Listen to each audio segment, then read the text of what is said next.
I managed to guess the twist without opening the book, but I still liked it. What's up, everybody? I am your Casey here with a very overdue, long-awaited, at least in my perspective, thriller review. I did these Did You Notice series a long time ago, and I just haven't done it in a while because all the thrillers I've been reading recently have been meh, 3 or 3.5. I really like to give these spotlighted thriller reviews to really deserving titles because I am such a thriller fan, and this book reminded me why I'm such a thriller fan. But it's kind of hard to get thriller recommendations because you can only say so little about them because you can't give away anything, basically. But this book, Lock Every Door by Riley Sager, author of Final Girls, which I also have on my shelf and have not read at all and need to get onto it. But this book reminded me why I love thrillers so much, just how horrifying they are because they're so real. This could happen to you. Not to me, because, I read all the thrillers, so I know how to avoid all the traps. So this is going to be a spoiler-free and a spoiler review, because I want to talk about all the juicy tidbits later on. But right now, we're just going to do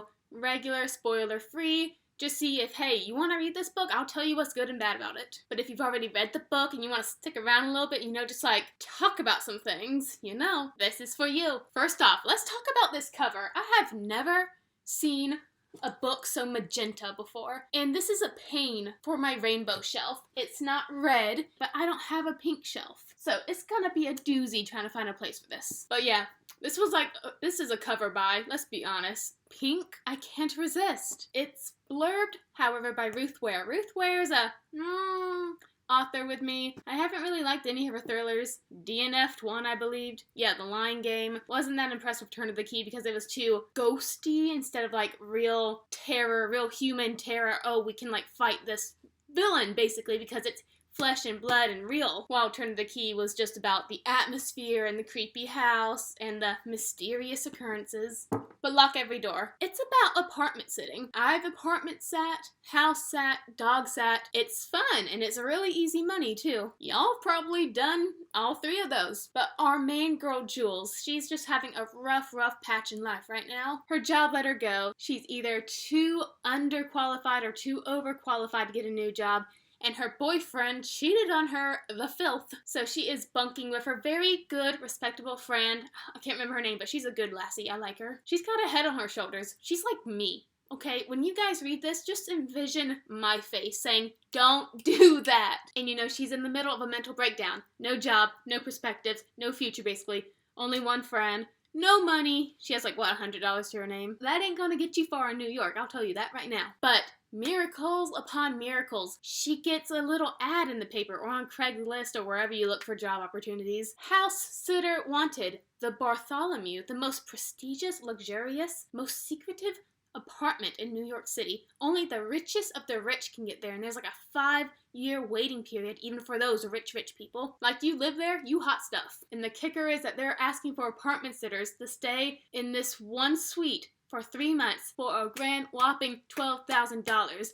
This is a prayer being answered. She is ecstatic. However, when she gets there, there's a mighty awful rules in this contract she has to sign. The place is rather secretive. She's not allowed to post on social media any of the rooms of where she's staying. She can't tell anyone where she's staying. And most importantly, she has to sleep in her apartment at night. No friends, no visitors. But for $12,000, that is you're not really asking much, are you? But her smart best friend is like, hey girl, this doesn't sound that, legit. You filled out any tax forms, to get paid? She's like, well, it's, girl, under the table, that's some shady stuff right there. It's like we're in a thriller novel. But $12,000. So against her best friend's reservation, our Jules moves in, but then a fellow apartment sitter goes missing, and the thriller ensues. I absolutely cannot get into that much more, except I will tell you about some key points that I did like. It had the atmosphere. This apartment, the Bartholomew, it's old and it's rich, so you get a really good description about everything, where you're staying at, but it's not too much. That's another thing about Ruth Ware. Her books, especially Turn of the Key, where she was describing the smart house, that was a lot of information just about, the trim and the the faucets, they're so shiny. But the description of the apartment Jules is staying at, just right. And there were some actually creepy aspects about the apartment. My two favorite being the wallpaper, because at first you look at the wallpaper design in the apartment, you're like, ooh, flowers, but no, they're something else. And it freaks Jules out. But also the dumbwaiter. This apartment building has a dumbwaiter, and honestly, dumbwaiters are the creepiest things to me that you can put in a house. I remember watching this episode of the Goosebumps TV show when I was little. No, I'm still watching them to this day. And one of the episodes was, there's this house by the beach, and long time ago, a boy who loved eating ice cream, he would have the maids, deliver their ice cream up the dumbwaiter to him on the top floor. But one day when he was waiting for the ice cream to come up, it got stuck a little underneath his reach. So he leaned over and he fell down the dumbwaiter chute. The dumbwaiter dropped and the maids found him just completely splattered inside the dumbwaiter. They said they couldn't pick apart his face or his brains from the strawberry ice cream. Ugh. That was graphic, Goosebumps. This is a kid's series. So every time I think of dumbwaiters, I think of eyeballs and strawberry ice cream. And just the way the dumbwaiter in this book would creak, and just how claustrophobic it is. And the messages that would come up on the dumbwaiter, that is creepy. So atmosphere, it had it. I felt like I was being watched. Jules is our typical, thriller protagonist. Just a girl down on her luck. But I would say that because I read another thriller, it's called I See You by Claire McIntosh, I think. And that girl and that thriller just got it right off the bat. I've already solved this thriller. No, that was way too fast. Not even believably reasoned out. But our Jules, she figured things out at a good pace, that it felt believable. She found clues. She made reasonable assumptions to the next clue. And also, everyone in this apartment building, the Bartholomew, they had actual personalities. I liked pretty much everyone staying in there. I got a sense of who they are. And it was just an all-around enjoyable experience. So it got a good 4 stars for me. There was, I mentioned in the beginning that I guessed the twist without even opening the book. Is it the book's fault then? No, I'm just a genius. There is also a red herring in this book,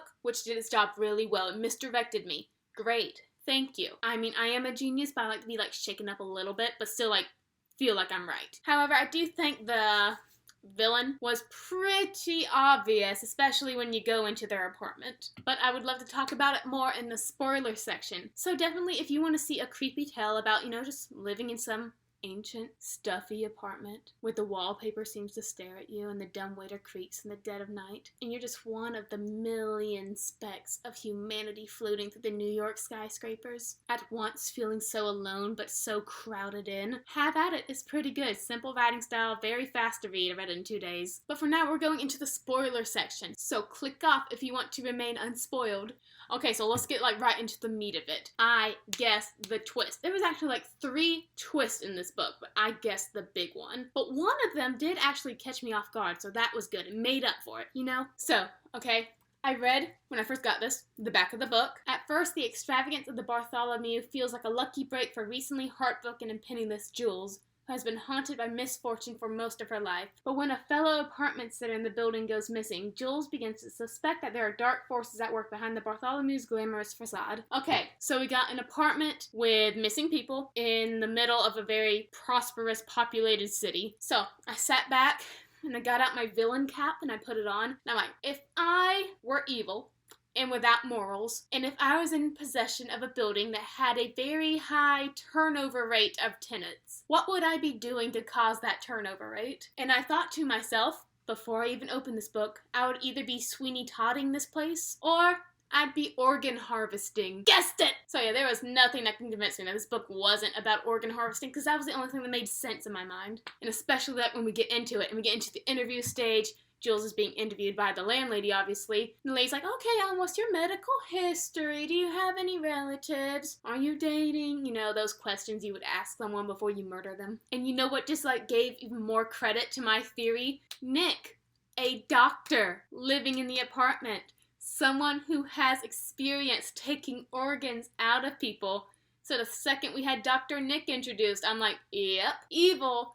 But then when we step into his apartment and we see that weird snake sculpture he has, and I'm like, oh, he's in a cult. Yep. So that's where I do kind of knock off that 5-star to 4 stars, because Nick was pretty obvious, right from the get-go. You not hiding it. But one thing they did hide in plain sight, and it was a big clue I actually did miss. When Jules is walking down into the storage unit, and you're able to see through the little cages everybody else's property, which is weird, by the way. I completely missed, even when I knew this was about organ harvesting on the black market, I overlooked the dialysis machine sitting in the thingy. That right there, that's a big clue. And I'm just like, la la la, la la la. I really did like the author lady, the girl who wrote Heart of a Dreamer in this book. I like crotchety old ladies. They remind me of myself. And I actually did believe the relationship she had with Jules. I honestly did not suspect anybody in the apartment aside from the landlady and Nick. So the actress, the old man with the bad heart, the therapist, they had me fooled. Charlie, the doorman, who I thought was so sweet, he's in on it too, jerk. It was just a really fun book.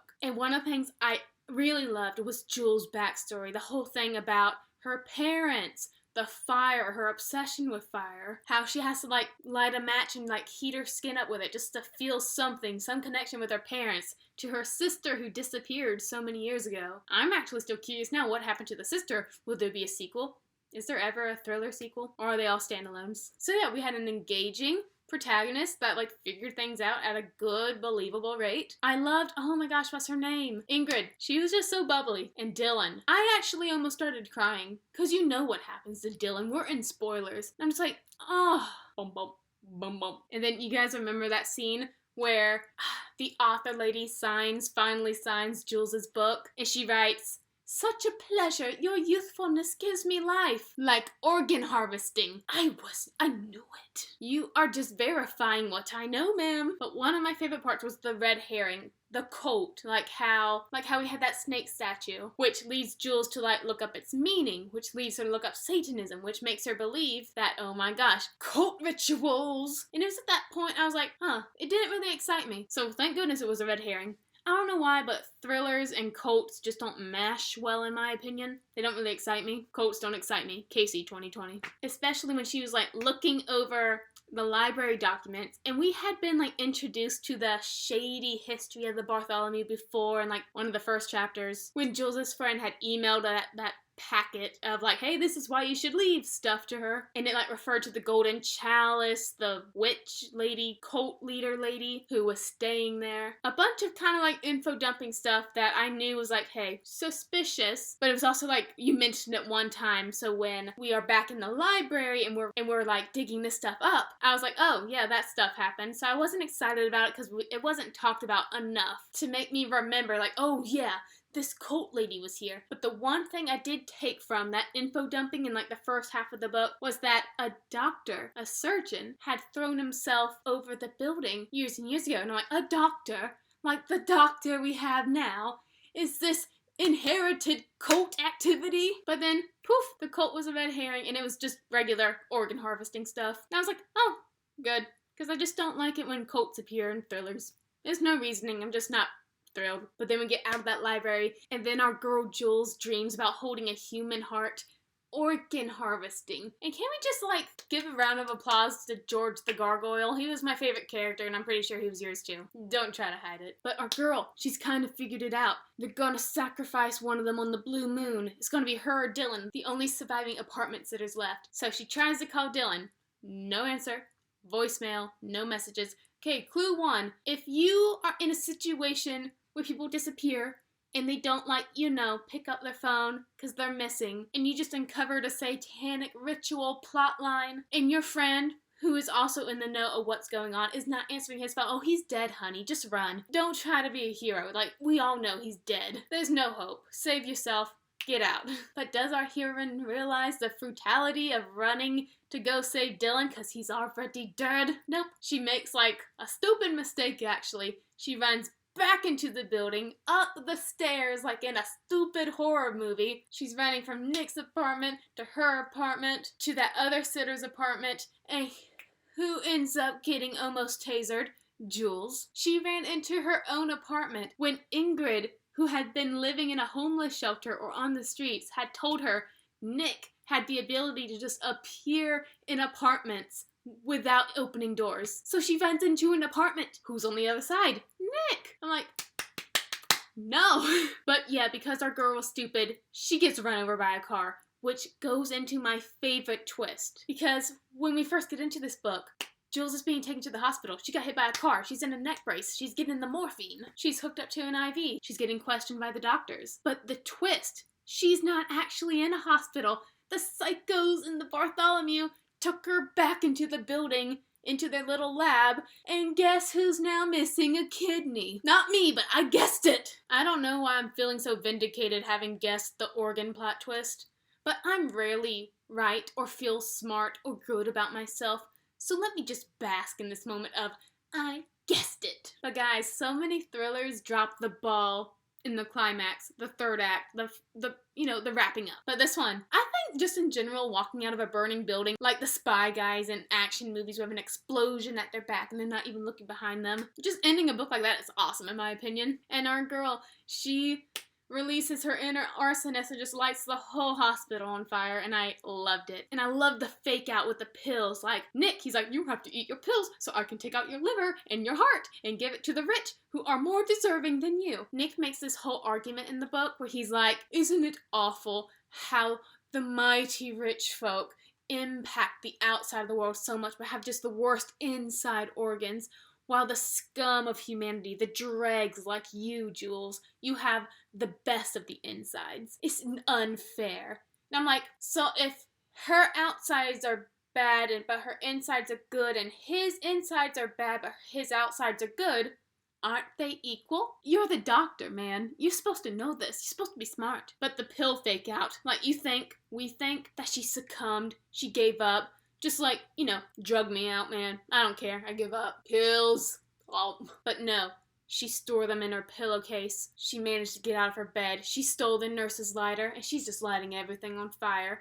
Because she, unlike her parents, who did a murder-suicide, I believe, she, unlike her sister, who just disappeared, Jules, refuses to vanish without a trace. So she's lighting everything on fire, and I'm like, go girl, girl power, yes! Don't let them take your other kidney! And that was a rocking ending. So I happily give this a 4 stars. It's not the book's fault for me guessing the twist before I even picked it up. I'm just too clever. Too darn clever. It's my cross to bear. But please comment down below what your favorite part of the book was. Or if you didn't like it, tell me what you didn't like. But I'm definitely telling you, I was squeamish like the last few chapters. I'm like, I knew this was coming, but I wasn't prepared. Till next time, and if you have an awesome thriller suggestion, let me know. Have you guys read Final Girls by the same author? Should I read that? I am, but how fast should I read it? How fast should I bump it up on my TBR? Thank you guys. I am Casey, and you're smart enough to realize not to run upstairs in a, murder chase thriller situation, right?